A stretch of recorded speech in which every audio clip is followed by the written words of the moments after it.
జై శ్రీమన్నారాయణ. ఈరోజు రెసిపీ అల్లం బీట్రూట్ కర్రీ. ప్యాన్ పెట్టుకొని ఆయిల్ వేసుకొని తాలింపు గింజలు వేయాలి, అల్లం వేయాలి.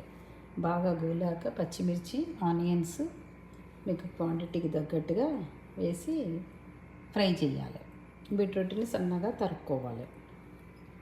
అల్లం గోలాక పచ్చిమిర్చి, ఆనియన్ వేసి కొంచెం వేగాక బీట్రూట్ వేయాలి.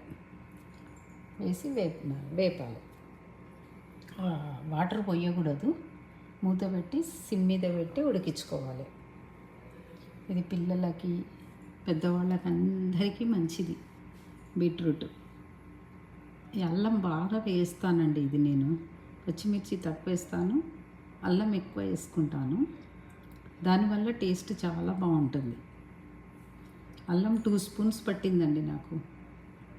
ఓన్లీ అల్లం పేస్టే, ఎల్లిపాయ వేయకూడదు, ఓన్లీ అల్లమే వెయ్యాలి. చాలా బాగుంటుంది కర్రీ.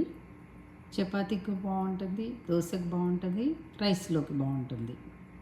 ఇక ఇలా సిమ్ మీద పెట్టి మూత పెట్టి ఇట్లా చితిపితే 2 ఒక్కలు కావాలి.